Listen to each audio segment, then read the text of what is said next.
me see. Oh, yeah. That's cute. Okay, Yay! girls and boys, I'm ready for you to do your thing. Awesome. Go ahead, Sherry. Good afternoon, everyone, and welcome back to Brian Sebastian's Movie Reviews and More.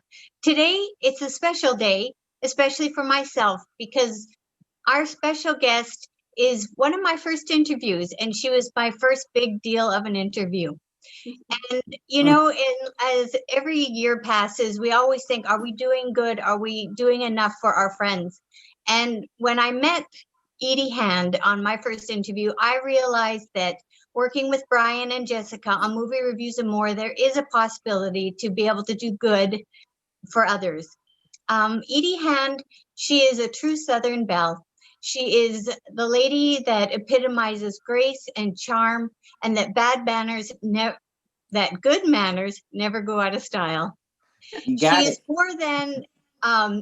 She is more than graceful and beautiful. She is a very successful businesswoman, speaker, actress, filmmaker, and author to many of my favorite books that I have gifted to my friends. We have A Christmas Ride. We have The Last Christmas Ride. And of course, all my girlfriends, they love this book, which is Stress Solutions for the Soul with Pearls of Hope. Edie Hand, she's also a loving mother to very handsome Link and to our beautiful co-star, Victoria Hand, our mother-in-law to Victoria. That's right. Edie Hand, she's still always busy and very active, which also inspires many of us. Right now, she's a contributing writer to Real Luminaire. You can find on stands now with beautiful Kelly Pickler on the cover. But Edie Hand, she's also got more than just grace, charm, and active lifestyle. She's full of magic. And to explain that, her cousin that we all love, the king of rock and roll, Elvis Pressley, of all people, would request her to sing to him and to play on the piano, Peace in the Valley. So if that's not magic, she also has a special friend, this guy. So that just shows you how well connected our special guest is today. So again, everyone, we'd like to welcome back friend to the show, everybody's hero, Edie Hand. Yay. Wow. Brava.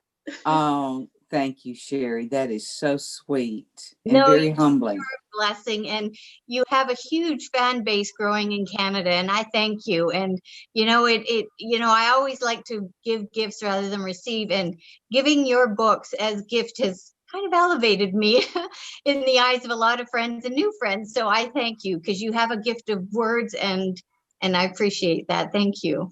Well, you're welcome, and I appreciate you because you made a difference in buying books, doing things for my foundation that I did. I learned that at a very early age from not only Elvis Presley, but my grandmother that would give back in the community. And it's not always about the money.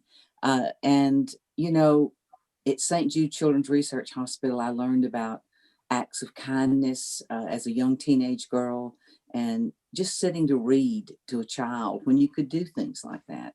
And even in my own community, I befriended a little boy that at Christmas, it's probably been 15 years ago, and Link was young. I used to take him with me. I was Miss Santa Claus, and he would drag all the toys in a wagon with us. And this little boy waited to the very end, and he said, hi there. He said, my name, and he gave his name, and he said, would you guys be my friend?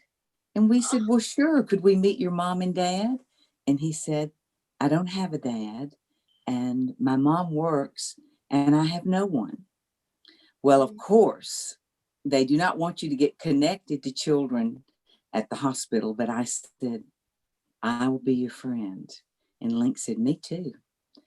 And Link was just a young boy himself, and it changed us. So for 10 years, we were able to give back to this little boy. And on Christmas Eve, we were his Santa. And he would always say, did Santa bring my mama and my brother something? I said, oh, yes, he did.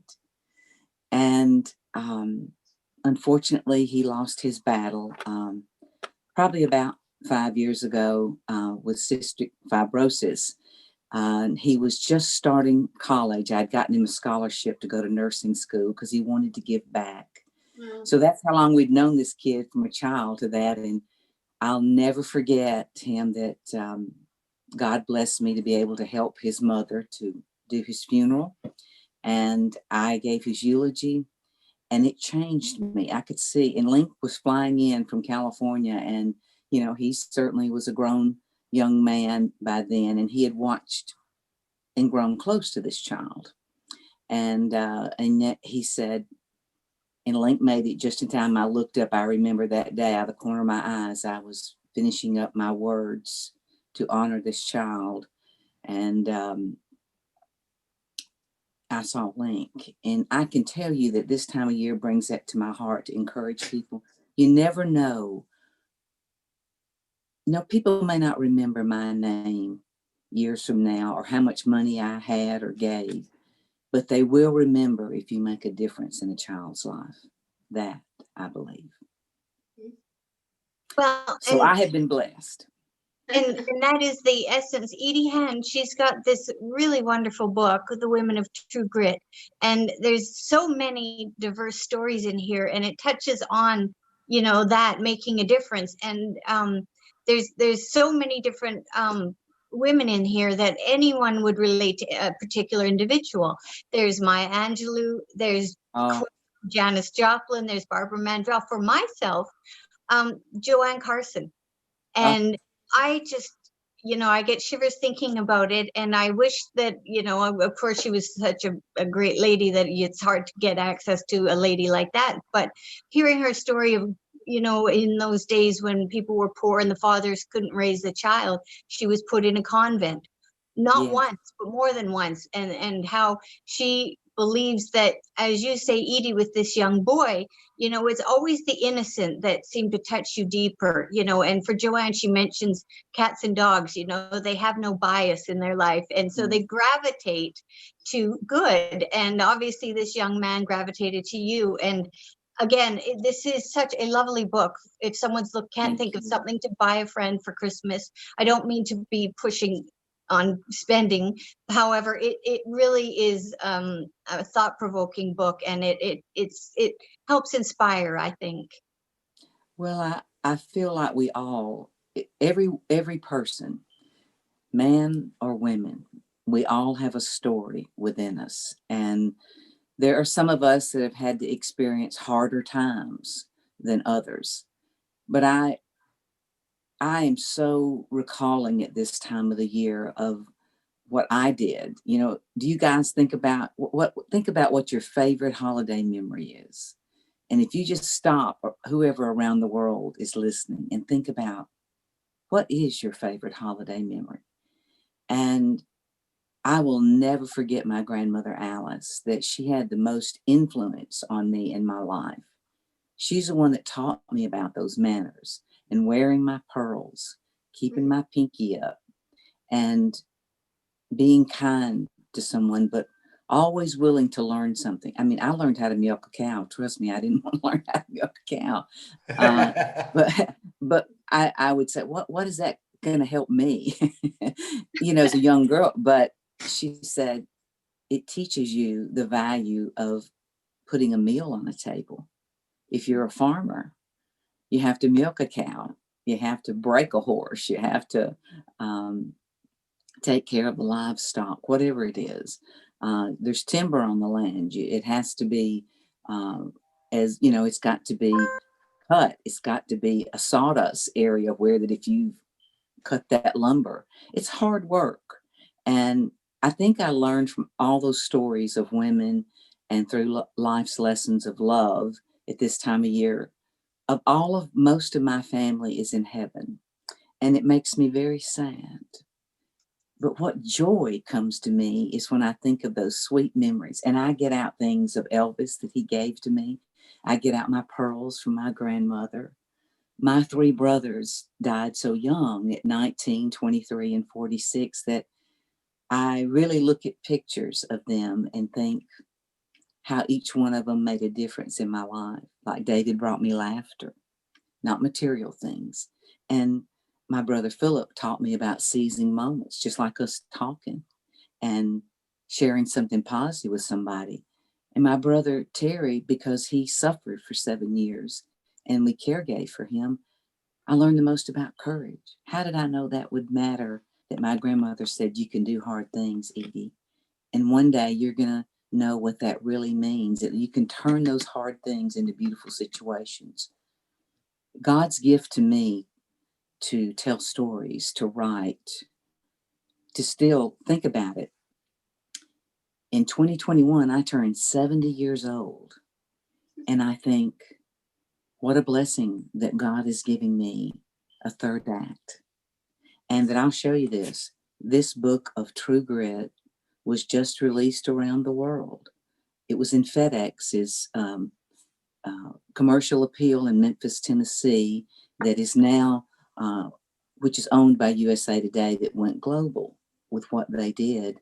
And it was my sharing leaders in FedEx around the world stories, from women that slept on dirt floors to getting, they were so smart, they hadn't been in school till they were 7 years old, one lady, and she got a scholarship. She went to Georgetown. Of course, the rest is history. Now she's one of their CEOs. You can go from absolutely nothing and think, go to bed hungry. But today, it doesn't matter if you've been on the very top, and you can be on the very bottom.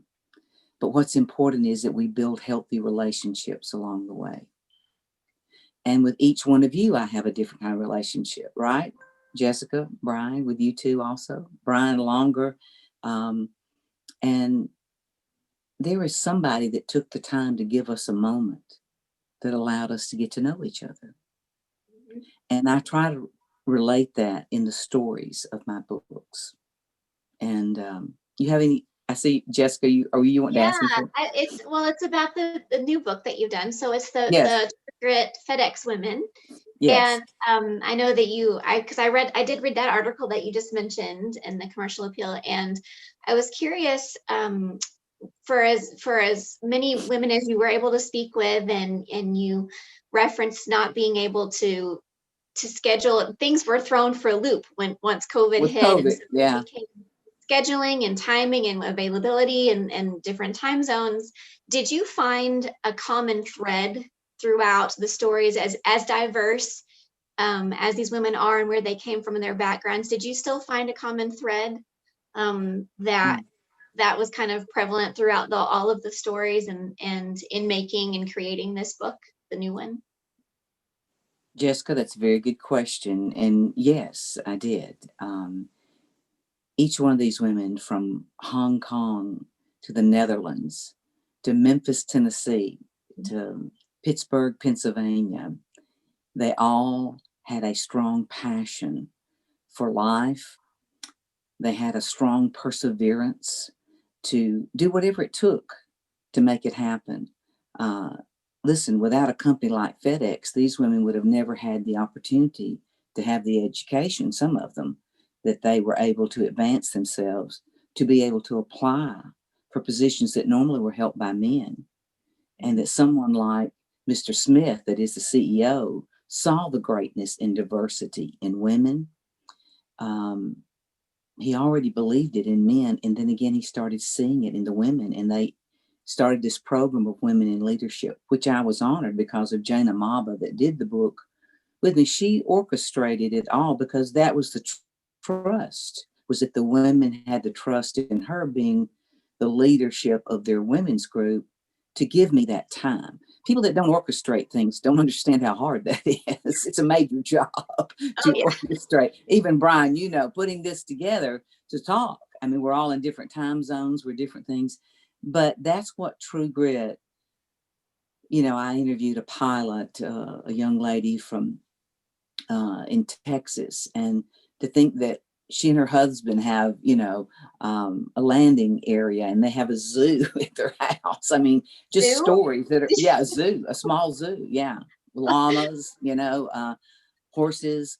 But they love, they love the field with animals and veterinarians and trying to make a difference for them and exotic animals, because they to tours of Africa. And again, that passion. Each one of these ladies had a passion and someone that mentored them, that gave them a hand up in life. And there's not a lot of companies like a FedEx. I mean, they may be the largest logistic shipping company in the world. Look, they have over 600,000 employees. Some of these women were over 15,000 people. I said, how can you manage that many people? Wow. By surrounding yourself with great people that have good managing skills and learning these tools that I think you'd read in this book. And of course, you can only get it right now directly through FedEx's website, but I have been working with Jane to try to put them in the mainstream bookstores, because typically you would do your own, you'd have to have a publisher to do all of that. But again, I have good relationships. Obviously, FedEx knows a lot of people and relate. So you put it all together. That may not be in the book business, but we all know someone that is. And it will find its home, to do that, where it'd be easier access to people. But if you've got 600,000 employees, you'll probably sell a book or two in that in that bookstore. But I was honored and humbled to have my name at the front of this, and for people to learn a little bit about why I started Women of True Grit, and that they put this title, True Grit, because my brand is my brand, but I partnered with FedEx to lend parts of my, the program, with them, because I knew that it would help women around the world that I could never reach. And so that article put my name out there in a way that had never been. So this will allow what I'm doing in the next years ahead, as long as I'm here on this earth. And I'm on the other end of that hourglass. So when I am not here, there will be other young women like yourselves that will take that on. And I feel that my legacy will live on, even in a bigger way, because more things are coming. And that's what you build. And if anyone out there, never think you can't have a dream, folks. It doesn't matter what season of life you're in. Your dreams can come true. And your work's efforts from all of those women, from their passions, their pursuit of their dreams, and their perseverance, those three things. And I put them on the cover of the book, where Jane and me did, and their marketing department did most of the massive editing. And it was a collaborative effort that I wouldn't have had anywhere else. I'll put it that way, and, but again, it is, I think that it's going to set the tone where that, I can do this for a lot of companies, and encourage young women around the country to provide them with these tools, and look for women to be in more leadership positions that we can recognize. That, my goal is to have this on, to be a modern day Barbara Walters kind of thing, that we can do a 60 minutes kind of show, and do podcasts around the world, and just feature women of true grit, of diversity. Edie, talk about RX Healthy Lifestyles and why the Edie Hand Foundation is very, very important. Well, RX for Healthy Lifestyle, I did for 5 years. We did a Christmas special every year that benefited St. Jude Children's Research Hospital. We had a direct line. At that time, I worked with St. Jude so that people could donate directly to the hospital. What I am is kind of like a Santa's helper in raising awareness for foundations that I have that passion that I share with. I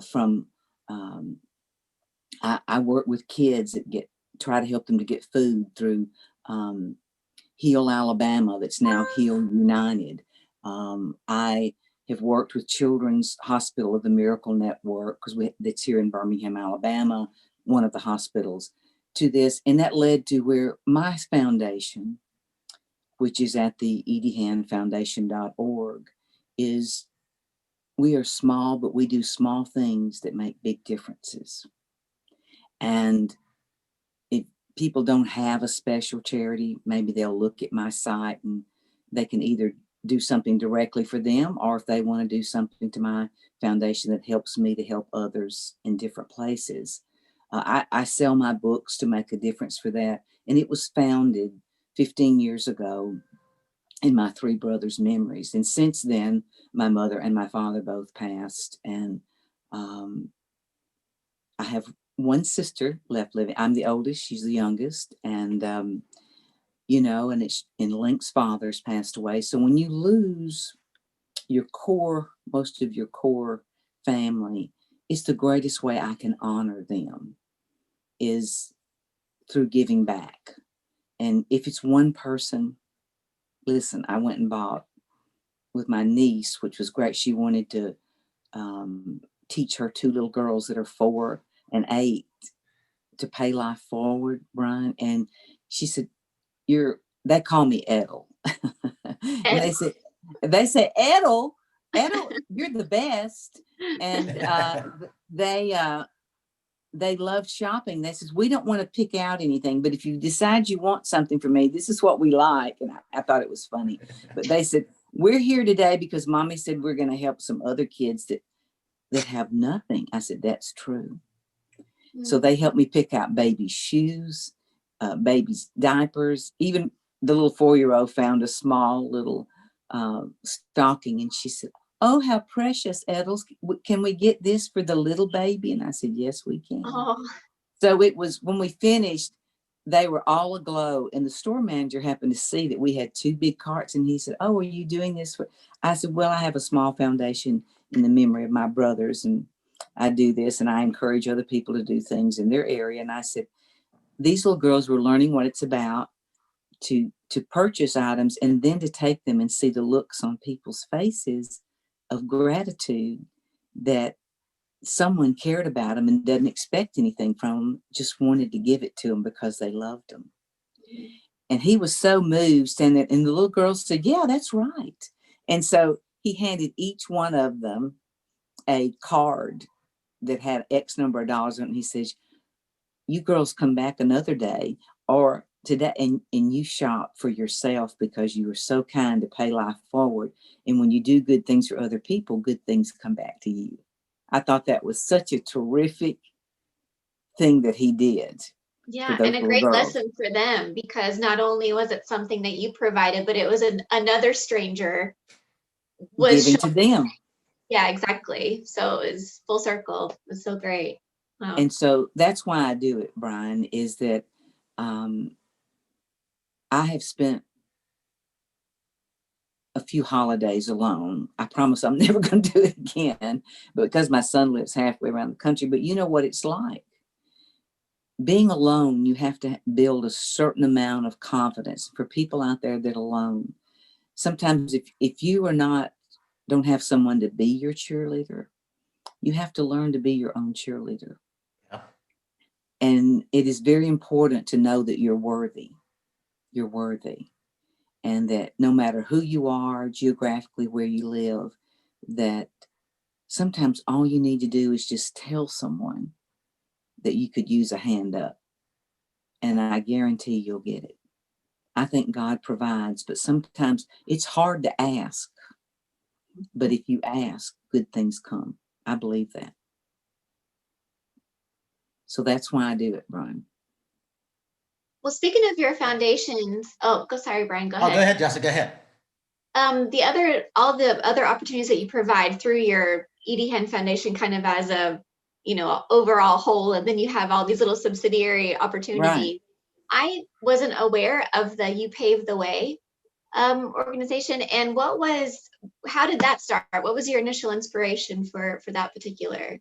Well, thank you for asking. I'm not active with it now, but I did it for a number of years. I started it for the youth in the community with the car dealership. And that's when we had it called You Paved the Way, is I worked with Toyota, and I would go to schools and talk to kids from 12 to 14 years old and talk to them about their manners, what tools they would need to be successful in life, and we discussed bullying because it was so prevalent, you know, and telling and helping them to share and dealing with difficult situations. Kids sometimes don't know what to do with death when it happens. So I found a lot of children opening up to me about losing their grandparents, or someone bullying them because they didn't have nice clothes, or they didn't have a mother or a father to show up. All those life issues. Now, I wasn't qualified to give all the answers, but I could put them. We had a counselor available in the school for them. That's what I did. And they loved it that a seasoned woman like myself, they call me grandma, you know, I'm like grandma to them. And so they loved it that I knew how to drive a stick shift. And this little You Paved the Way car that Toyota had given me, it was purple and it had You Paved the Way on the side. And sometimes I'd have these girls in their little poodle skirts to sing and dance, and the principal would allow me to drive maybe one or two in the car around a parking lot. Just they wanted to see how I shifted gears and that I could really do it, you know. So that was just little things. I became someone they wanted to see in the community, and we would do events at the dealerships to raise money for those local schools that if it was their drama department, usually was because you know there's not a lot of money for these kids that want to be in the theatrics today. And so we started a scholarship in my son Link's name, and I donated the first $1,000, and we started growing with it. And we gave a scholarship to some kids. So, and at Link's High School where he graduated, and this was before his father passed many years ago. So it was quite an honor for us. So that's why we started it, and I had the model to pass it on to other schools. So I put it to the different schools for them to use it. I just gave it to them when I said, look, guys, as you get on up in age, if you don't have, I said, it's better that you schools do it for yourself. I'll keep sending money, and the people that I know are sponsors, they'll find them in the local community to keep paving the way. And people that are first in the communities, you know, just like in my Women of True Grit, I interviewed a lot of first women that, like Brigadier General Wilmavant was the first woman decorated as a brigadier general. For these kids to hear stories like that, to think, they said, well, how old is she now? I said, at that time she was 85. And I said, she raised $10 million to help build the Women's Memorial at the gateway of Arlington Cemetery in Washington, D.C., where there is a history of 2.5 million women's stories that have served our country in different capacities, to being a warrior, a nurse, or whatever their role was in giving back to our veterans that so desperately need it. So they were just amazed. And so I was creating then for them to go and to give to that foundation to help them keep telling women. So I said, you should take a field trip there the next time. You know, they take kids on, or they used to before COVID, take them. So anyway, that's what I did with You Paved the Way. Wow. Because I do just have a special heart in for childhood development and children in general. And especially now as with social media and things, I think that there's even more pressures and things that children have to deal with. So I think that was a wonderful thing that you did in just encouraging them and just having that positive influence when there's just so many things coming from all over the place. Well, thank you. And I hope that there's a model, you know, and I do have some of that information. If there's anything, anytime you want it, or, you know, I did it to give back. And, you know, you try to create some things last for on and on. Like I know the Women of True Grit is going to be a forever thing. I know that.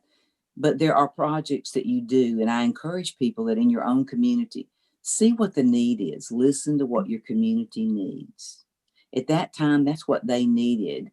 The dealership needed something to help the schools. And they were trying to help these kids because bullying started being, it's not that it had been going on forever, but it was more in the forefront of their minds because of suicide and so many things. And what do people need?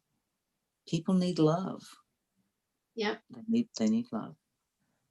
Edie, we got about 5 minutes. What's it like to be a social media a senior experience influencer with 1,065,000 views? And then part two, when we did June 24th with you, is at 11,000 views and still counting. What does that mean to you when you hear those numbers? Because you're really good on social media. Well, I'm pretty amazed. I'm thinking, I'm just glad God has given me a voice that someone wants to hear, because I want them to know I listen to whispers, either in my head, my heart, if it's God, if it's a spirit of something that I don't know how to explain it. But I believe, as a numerous cancer survivor and someone that's had great loss, is I can still smile today and see and be grateful that, God's just not done with me yet. So I'm excited that I'm still out there rocking and rolling. Edie, aside from your grandmother Alice's biscuits and chocolate gravy, do you have another? And for Jessica, I'm learning and I'm wanting to know more about these Southern Christmas traditions. Do you have another one? Oh yeah, she probably would like. You girls are so thin. As my grandma would say, we'd have to fatten you up a little bit. Those buttermilk biscuits and chocolate gravy would do that. But in this country music Christmas cookbook that has a CD in the back, which I know soon that's going to be irrelevant too. But Link and I did a favorite family recipe of a 7-layered salad. There's some great it's really a terrific 7-layer salad. I'll have to get my webmaster to put some of these recipes up on the side if you guys would like that. Yes, please. Okay. Please And do. all of these were tested by official chefs. I'm a good cook, but these are real chefs. And they would tell me that in Atlanta, they'd be out at Buckhead cooking and testing my recipes when I'm doing the book. And they said, people would be leaving the tavern. They'd say, man, we want to buy some of that, or can we try it? And they said, you can buy that book when it comes out. But he was teasing. He let him try. I apologize. That's okay. The lady that I live with, she's been making several of your recipes from this book. And she does have a culinary background. And for the audience out there, she said your seasonings meld, the technique is right on. So it's not one of those impossible recipes to create. She said they're well done, and she's traveled all over the world, and she goes, oh my goodness, it brought her back memories of global travel. So well, tell her thank you very much. And people that would like, you can go to on Amazon. They have them since it's out of publishing now, but I'm going to do another one of this. But I did this with Random House, but this country music Christmas cookbook is one of the best, guys. I mean, it's probably now used to be $25. You can probably get it for $5, but I'm saying it's a terrific hardback, beautiful book of recipes from Amazon. But A Country Music Christmas by Edie Hand and the late great Buddy Killen. But again, I'll put some recipes on the site, but that are some that are healthier. Now, the buttermilk biscuits and chocolate gravy, as Elvis would say, they're hardening of an artery stuff. But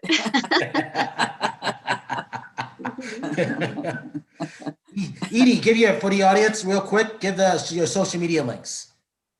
Okay, it would be to ediehan.com. It would be handinhandentertainment.biz.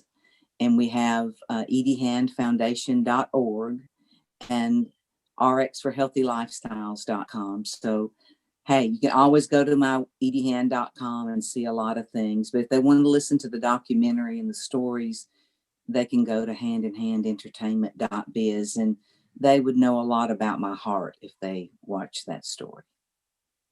And real quick, are you working on another documentary or film too? I am. I'm actually starting December the 21st, and Link is hosting it for us while he's in town. His mother's putting him to work. That he, it's called, this is Father Cole's, the celebration of James Cole's life. He was shot and killed 100 years ago in 2021. This is a Catholic priest that did great things for the poor. And he married a young man and young woman that was a racial marriage. And the father was a Methodist minister and was so upset he came and shot him on the rectory that afternoon after they'd married. It has religion, love, racism, and politics. Where the Hugo Black that you hear in Birmingham, Alabama, the building, and of course he was on the Supreme Court. And he redeemed himself before he left this earth. He certainly helped to get the right for women to vote. But this is a wonderful story that I'm honored to tell for the Catholic Church that will go out to millions of people, and it will be on the public television network this August. So I'm very proud to do it. And we started, like I said, when Link's here in December, and we will be in Ireland filming and in Southern Alabama. But to tell the story of this wonderful man is a privilege for me. And we have other documentaries in the work, and we have several screenplays that we'll see after COVID if they get to come to life in the next year to 2 years, but they're all based on my novellas. So I feel very blessed to have some Hollywood great writers, and right here in Alabama with my good friend Don Keith that wrote the rides with me. I am truly blessed with men and women to collaborate with and to celebrate other people's lives. And with that, we have to thank you so much for obviously making the time. And as I tell you, she's my Southern mom, because I'm honored to have her as my friend, but all of that too. So Sherry Nelson out of Canada, Jessica Heim out of Tennessee, Edie Hand, the one and only out of Alabama. If you see someone out of Smile, the world needs it because everybody's going through a tough time, but your cookbooks and your books will liven them up. I'm Brian Sebastian. This is Reviews and More, and we'll see you next week.